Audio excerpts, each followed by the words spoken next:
오늘 아침을 여는 말씀은 에스라 9장 1절에서 3절 말씀입니다.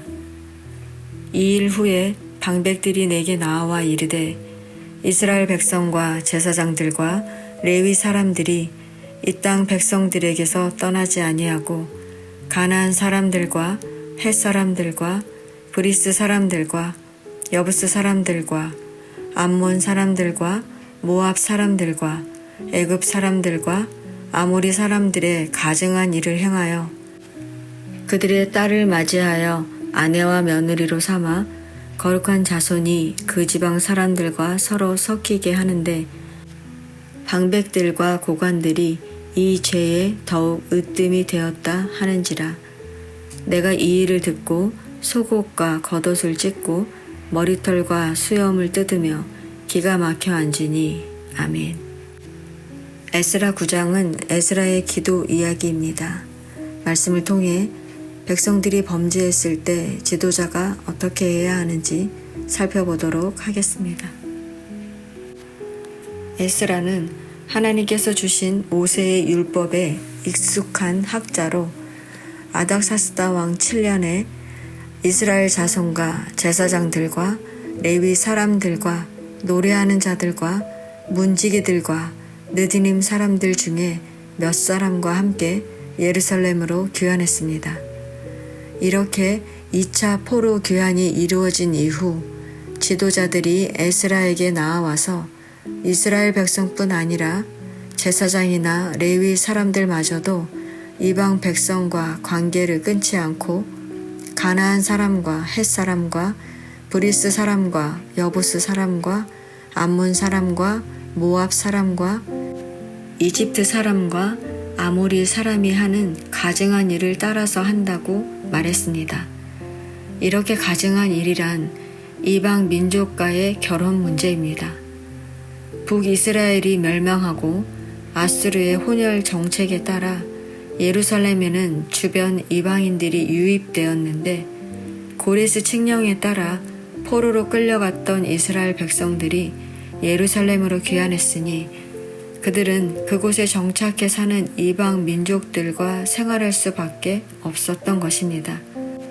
이스라엘 백성들이 귀환 초기에는 스룹바벨과 예수아에 의해 하나님의 말씀대로 살았지만 스룹바벨과 예수아가 사망한 이후 신앙적으로 해이해지자 이방인들의 가증한 풍습을 쫓고 그들과 결혼하는 일까지도 거리낌 없이 받아들였던 것입니다.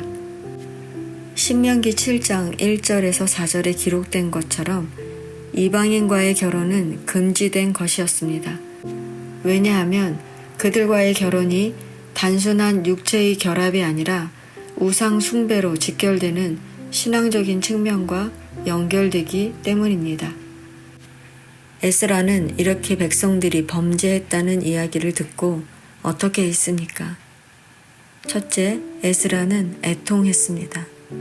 3절에 보니 에스라는 지도자들의 말을 듣고 속옷과 겉옷을 찢고 머리털과 수염을 뜯으며 기가 막혀 앉았다고 합니다. 속옷과 겉옷을 찢는 것은 극심한 슬픔과 애통의 상징적 표현입니다. 그리고 머리털과 수염을 뜯는 것은 에스라의 분통한 마음 상태를 보여주는 행동입니다. 즉, 에스라는 슬픔을 가누지 못한 채로 앉아 있었다는 것입니다. 둘째, 에스라는 침묵했습니다. 에스라는 저녁 제사 때가 될 때까지 옷을 찢은 그 상태로 앉아 있었습니다. 성도 여러분, 백성들이 범죄하면 지도자는 어떻게 해야 합니까? 보통은 직접적으로 무엇을 잘못했는지 지적해서 잘못을 시인하도록 강압적인 방법을 사용합니다. 그러나 에스라는 백성들이 범죄한 이야기를 듣고 옷을 찢고 애통해하며 앉아 있기만 합니다. 셋째, 에스라는 여호와 앞에 나와 무릎을 꿇고 손을 들고 기도했습니다. 성도 여러분, 에스라는 여느 지도자와 다르게 범죄한 백성들에게 직접적으로 회개하라고 말하기 전에 애통하고 침묵하며 기도했습니다. 정확하게 무엇을 잘못했는지 말해주면 회개하기 쉬울 텐데 에스라는 왜 애통하고 침묵하며 기도했을까요? 왜냐하면 100마디 말보다 의미 있는 하나의 행동이 우리의 마음을 움직이기 때문입니다. 에스라는 백성들에게 죄악된 모습을 지적하기보다 자신이 애통해하며 눈물 흘리는 모습을 통해 백성들 스스로 문제를 직시하고 돌이키기를 바랐던 것입니다. 4절 말씀에 보면 에스라가 애통에 앉아 있으니 하나님이 하시는 말씀을 두려워하는 사람들이 에스라에게로 모여들었다고 하지 않습니까? 이렇게 애통하고 침묵하는 에스라의 행동은 백성들로 하여금 자신들의 모습을 돌아보게 했던 것입니다.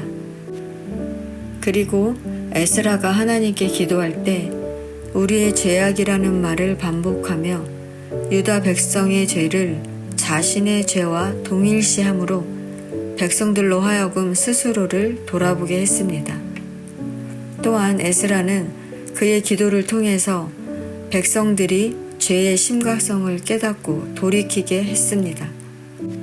에스라의 기도 내용을 보면 그는 하나님께서 은혜를 베푸셔서 유다 백성을 예루살렘으로 귀환시키셨는데도 또 반복해서 범죄했으니 하나님 앞에 감히 설 수 없다고 고백했습니다. 에스라는 유다 백성의 죄가 너무 커서 하나님께 사죄의 은혜를 구하지도 못하겠다고 토로했습니다. 이렇게 에스라가 하나님의 은혜가 크지만 은혜를 구할 수 없다고 토로하니 유다 백성이 어떻게 스스로를 돌이키지 않겠습니까? 이처럼 지도자는 백성들이 범죄했을 때 죄에 대해 그 심각성을 인식하고 아파하며 기도해야 하는 것입니다. 왜냐하면 하나님께서 모세의 기도를 들으사 이스라엘에게 대한 진멸 계획을 취소하신 것처럼 한 사람의 지도자의 기도는 많은 사람을 구원하기 때문입니다. 성도 여러분, 그 한 사람이 내가 되어야 하지 않겠습니까? 나의 기도로 내가 속한 공동체가 범죄하지 않고 오직 하나님만 섬기며 살아갈 수 있기를 축원합니다.